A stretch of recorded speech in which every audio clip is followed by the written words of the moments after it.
A gente tem falado muito aqui sobre argumentação lógica, sobre como construir um argumento, e voltaremos no ano que vem para fazer um curso sobre isso, sobre como montar um argumento, como estruturar uma fala lógica. Só que hoje eu quero fazer uma introdução aqui, a gente começar a analisar as razões psicológicas. Por que as pessoas atacam, agridem verbalmente as outras pessoas? O que leva alguém a não recorrer a uma estruturação lógica, racional, para argumentar, mas em vez disso atacar o oponente? Enfrentar o oponente através da intimidação, da hostilidade ou da violência verbal, da agressividade verbal. Eu vou colocar na descrição aqui vários estudos sobre esse assunto, estudos de teoria da comunicação, que tiveram o professor Dominic Infante como pioneiro nesses estudos. Então aqui você tem o que a psicologia e o que a teoria da comunicação fala sobre esse assunto. Uma coisa bastante óbvia é que os insultos, a agressividade verbal, eles não são a porta de entrada para a argumentação, eles são a porta de saída. Você começa a agredir verbalmente o seu interlocutor, a pessoa com quem você está debatendo ou com quem está conversando, quando os recursos argumentativos mais essenciais, mais racionais, já se esgotaram. Então é quando você parte para realmente xingar a pessoa, hostilizar a pessoa, ridicularizá-la, debochar dela. Você já não consegue mais estruturar uma fala argumentativa plausível, então você desce numa hierarquia de argumentação até os insultos, até as ofensas pessoais. Então isso é uma falha argumentativa, isso não é um início de uma argumentação. Você xingar alguém de cara, começar o argumento xingando alguém, demonstra uma incapacidade argumentativa. Na teoria de comunicação existem dois conceitos bastante básicos, que é a capacidade de argumentar, que eles chamam em inglês argumentativeness, e a agressão verbal. Então eu vou citar aqui a definição de capacidade argumentativa. Diz o seguinte: argumentar envolve apresentar e defender posições relacionadas a assuntos controversos ao atacar a posição defendida por outros nesses assuntos. Ou seja, quando você argumenta sobre um assunto, quando você argumenta sobre um evento ou sobre um ponto, você ataca as posições do seu interlocutor. Então, se ele tem uma tese, se ele tem uma defesa, você vai atacar essa tese. Já a agressão verbal denota o ataque ao conceito próprio de outra pessoa, ou, adicionalmente, a posição da pessoa em um tópico de comunicação. Então, quando você agride outra pessoa, você ataca a pessoa, então a pessoa é um idiota, a pessoa é uma incompetente, a pessoa é uma imbecil, ou você ataca a posição dela em relação àquele assunto. Então, a pessoa está defendendo aquele ponto porque ela é uma comunista. Então, ela está sendo desonesta ao defender aquele ponto. Não é um ataque ao argumento outra pessoa, mas a pessoa que está defendendo o argumento contrário. Aqui os pesquisadores listam vários tipos de agressão verbal. Então vou falar para você aqui quais são. O primeiro deles é ataque à competência. Você ataca a pessoa na sua capacidade de fazer alguma coisa. Então você é uma péssima mãe, você é um músico de bosta, você é um filósofo incompetente, então você ataca a competência dela. O segundo tipo é ataque à personalidade. Você é um mentiroso, você é um vigarista, você gagueja demais, você é muito tímido. Então é relacionado a traço de personalidade do interlocutor. O outro tipo é profanidades. São insultos em geral, né? Seu bicha, seu filho da puta, ou o que for. Em seguida você tem provocação e ridicularização. A provocação é quando você tenta desequilibrar emocionalmente o seu interlocutor, né? Ridicularização é quando você apresenta fatos que seriam patéticos sobre a pessoa, né? Que seria ridículo sobre ela, para desacreditá-la. Tem muito a ver com o deboche que você vê comumente no YouTube. Então você está usando esse recurso de você provocar a pessoa para que ela perca ali o seu centro emocional, ou para poder também ridicularizá-la diante da sua audiência. Outro tipo são as maldições, que é você desejar coisas para a pessoa, né? Jogar praga na pessoa. Quero que você morra, quero que você fique pobre, ou seja, desejar algo ruim para a pessoa. Em seguida você tem ameaças, que quando você parte para intimidações, né? Eu vou te pegar lá fora, eu vou te processar, eu vou te destruir. Além disso, você tem agressões não verbais, que podem ser através de gestual, né, mostrar o dedo do meio para a pessoa, ou também por expressões faciais, até mesmo tom de voz também. Além disso, tem comparação negativa, você não é tão bom quanto fulano, você não é tão competente quanto fulano, então você compara com alguém que seria uma referência e desmerece a pessoa a partir disso. Outro tipo também é o ataque a pessoas queridas do interlocutor. Então seu filho é feio, a sua esposa é ridícula, você tenta desestabilizar a pessoa atacando pessoas próximas a ela, amigos ou parentes. E por fim, você tem aquilo que se chama de desconfirmação, que é você ignorar a pessoa ou fingir que ela não existe. Então você desestabiliza o seu interlocutor ao simplesmente não mencioná-lo ou não se dirigir a ele. A teoria também lista algumas razões possíveis para agressividade verbal. Entre elas você tem a psicopatologia, que é quando a pessoa tem algum trauma, algum tipo de evento pretérito, né, no passado, na infância, que leva a pessoa a agir com agressividade. Ou seja, às vezes ela foi agredida quando era criança ou por algum tipo de autoridade e ela não pôde reagir naquele momento, então quando ela se sente numa posição de superioridade, numa posição de poder, ela usa da agressividade verbal para reduzir as outras pessoas. Outra razão pode ser desdém por uma pessoa ou por um grupo. Então ela tem uma pessoa em particular que ela desdenha muito, que ela despreza muito e ela usa dessa linguagem agressiva para desmerecê-la, para insultá-la ou para abalá-la emocionalmente. Pode ser uma pessoa, pode ser um objeto, pode ser um grupo também. Outra razão é o aprendizado social. E isso tem muito a ver com o bullying, por exemplo. Quando você vê comportamentos sociais agressivos, de agressividade verbal, e você utiliza esse comportamento aprendido socialmente. Então, se seu pai é muito agressivo contigo, a tendência é que você também seja agressivo quando você for pai no futuro, ou um marido.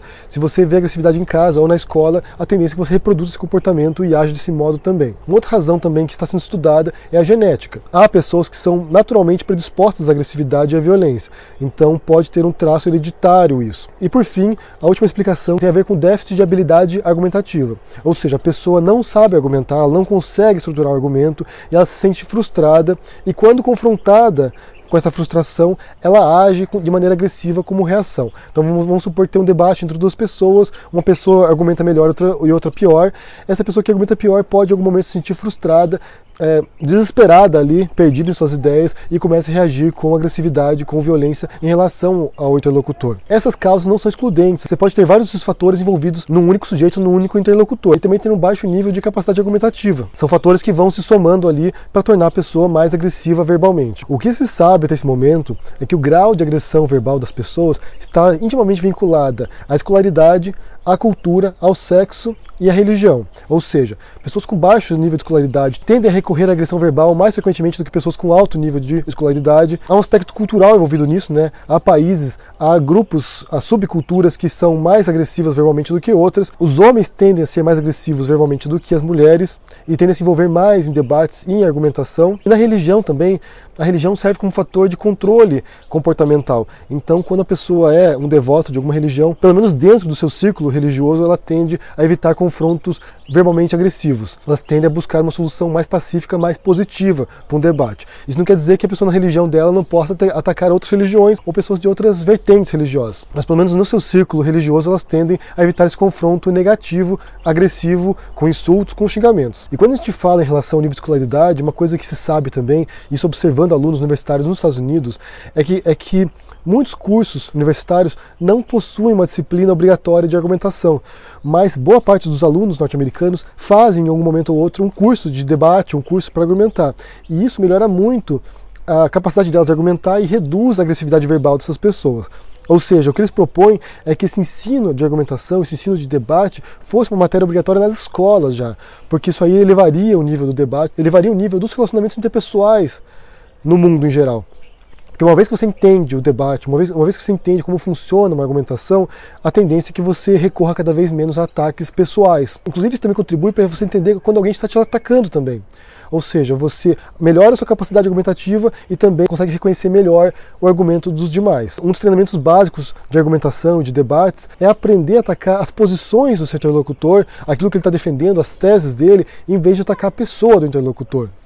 Isso é básico num debate, isso é básico numa conversa racional entre indivíduos. E outra tese também levantada é que agressões verbais, recorrer a esse tipo de agressividade através do debate, também está relacionado a um nível muito baixo de pensamento crítico. E aqui eu vou citar a definição do que é pensamento crítico de acordo com a American Psychological Association, a Associação Americana de Psicologia. Eles dizem o seguinte, olha: o pensador crítico ideal é habitualmente inquiridor, bem informado, confia na razão, tem a mente aberta, é flexível, justo na avaliação, honesto a confrontar vieses pessoais, prudente a fazer julgamentos, disposto a reconsiderar, claro sobre questões, organizado em questões complexas, dedicado à busca de informações relevantes, razoável na seleção de critérios, concentrado na investigação e persistente em buscar resultados que sejam tão precisos quanto o objeto e as circunstâncias da investigação permitirem. Ou seja, o pensamento crítico ele parte desse princípio elementar que você vai investigar, que você vai ser flexível em relação às conclusões,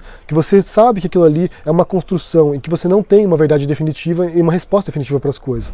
Você vai tentar se aproximar o máximo possível da verdade, dos fatos, dos eventos, e através disso extrair conclusões. E ser capaz de reconhecer que você pode estar errado também, que você também tem vieses, que você também tem uma parcialidade que pode prejudicar no tipo de conhecimento que você transmite. E quanto mais ciente a pessoa é disso, quanto mais ela exerce pensamento crítico em relação ao conhecimento do mundo e ao seu próprio conhecimento, melhor ela sabe argumentar. Isso é o que os estudos indicam. Ter a mente fechada, ser fechado ao contraditório, ser fechado à discordância, não estar disposto a revisar seus próprios conceitos, isso leva à agressividade verbal. Porque a pessoa não pensa que ela está sendo confrontada em suas ideias, mas pessoalmente. Então o ataque às posições dela é considerado como um ataque a ela própria. Portanto, para concluir, ao compreendermos como funciona a agressividade verbal e por que ela se dá nos debates, isso nos permite também melhorar a nossa argumentação. Se a gente entende por que a gente recorre a insultos, a ataques ad hominem, ao deboche, isso vai nos permitir a longo prazo, através do estudo da argumentação, a reconhecer esse tipo de ataques também